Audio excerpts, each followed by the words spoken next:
लेकिन माता सती ने देखा अगस्त जी की पूजा करते हुए तो सोची ये बाबा मुझे कथा सुनाएगा, ये तो डर के मारे मेरी पूजा कर रहा है। यही मनुष्य का स्वभाव है।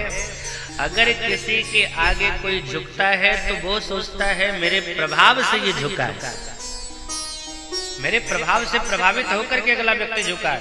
नहीं, ये हमारी आपकी सोच गलत है। हमारे प्रभाव से प्रभावित होकर के कोई नहीं झुकता है, बल्कि कोई व्यक्ति झुकता है वो अपने संस्कारों से झुकता है, हमारे प्रभाव से प्रभावित होकर के नहीं झुकता।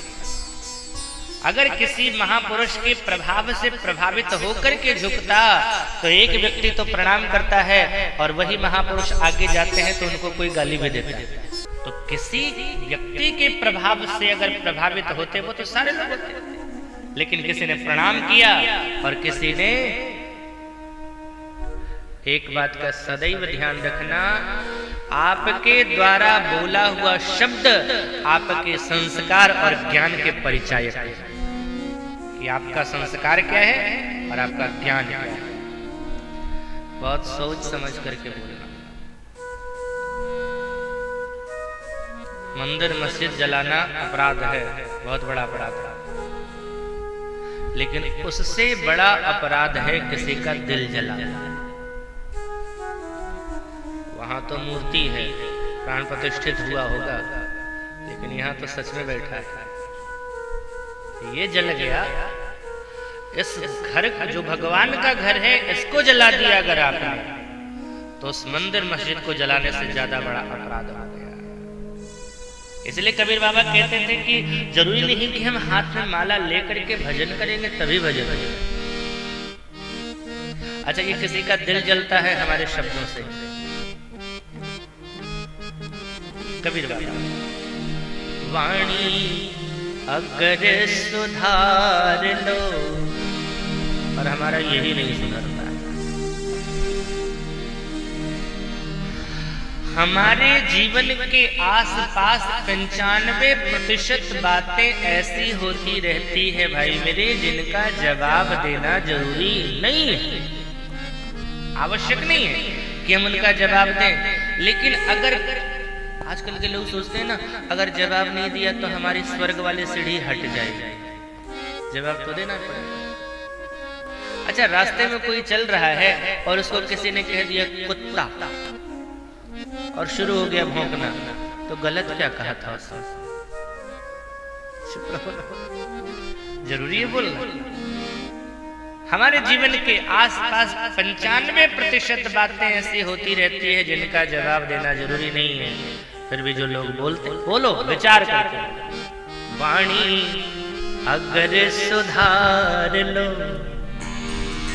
बस हो गया भजन। वाणी अगर सुधार लो, बस हो गया भजन।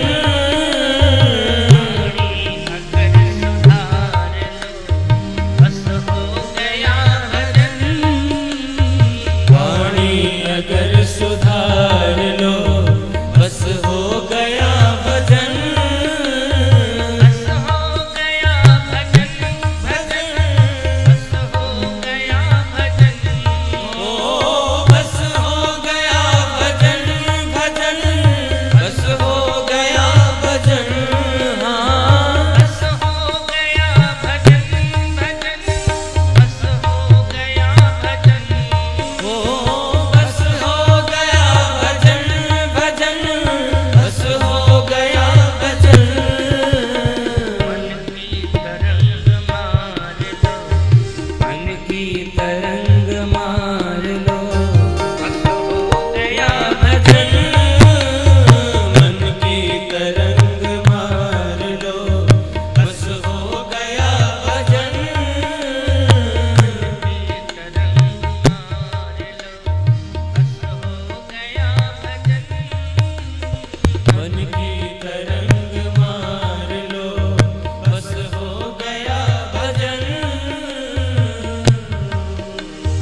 तो अपना दिल काहे जला रहे हो? कोई तुम्हें बुरा कहे कर दो उसे क्षमा। कोई तुम्हें बुरा कहे कर दो उसे क्षमा। कोई तुम्हें बुरा कहे कर दो उसे क्षमा। अगर सुधार लो वाणी अगर सुधार लो बस हो गया भजन। वाणी अगर सुधार लो बस हो गया भजन। आदत बुरी सुधार लो बस हो गया भजन। आदत बुरी सुधार लो बस हो गया भजन। आदत बुरी सुधार लो बस हो गया भजन। आदत बुरी सुधार लो बस हो गया भजन। माता सती ने अगस्त जी को सोच लिया कि ये तो निम्न है, हमारे डर से हमारी पूजा कर रहे हैं। कथा प्रारंभ हुई। श्री तुलसीदास जी महाराज की चौपाइयों पर ध्यान देना, कितनी सावधानी से लिखते हैं। राम कथा मुनि बरज बखानी राम कथा मुनि बरज बखानी सुनी महेश परम सुख मानी। अगस्त जी महाराज ने कथा शुरू करी और कथा में बैठे हुए हैं श्रोता दो, लेकिन सुन कौन रहे हैं? सिर्फ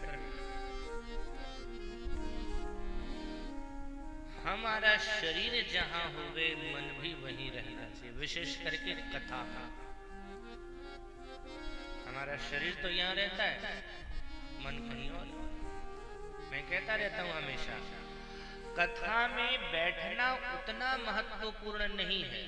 बैठ गए अच्छी बात है, लेकिन महत्वपूर्ण है कि कथा हमारे अंदर बैठ रही है, वो बैठ भले ही हम खड़े रहे, लेकिन कथा हमारे दिल में बैठे। हम कथा में बैठते हैं, लेकिन दिल में कथा नहीं बैठती। कथा में रहते हैं, भले ही अच्छा लगता है, लेकिन जैसे यहाँ से निकले भूल गए राग रंग, भूल गई सगरी, फिर तीन बातें याद रहती है, नून तेल लकड़ी। बस इसके आगे दुनिया का और शब्द पर ध्यान देना। सुनी महेश परम सुख मान करके कथा सुनाती। ये मानना न मानना आपके हाथ की बात है। दुख भी माना जाता है, सुख भी माना जाता है। वही परिस्थिति कभी कभी हम उसे दुख मान लेते हैं, और वही परिस्थिति कभी कभी हम उसे सुख मान लेते हैं। अगर रास्ते पर कोई चल रहा हो, उसको गाली देवे, शब्द वही रहता है, दुख मान लेते हैं। लेकिन वही व्यक्ति ससुराल पहुंचता है और उसके रिश्तेदार उस सड़क वाले से भी ज्यादा भयंकर गाली देते हैं, लेकिन दुख नहीं मानते, वहां सुख मानते, वहां तो हंसी आती है। तो शब्द तो वही है, यानी सुख और मानना, दुख मानना हमारे हाथ की बात है। परिस्थिति तो रहती है, चलती रहती है।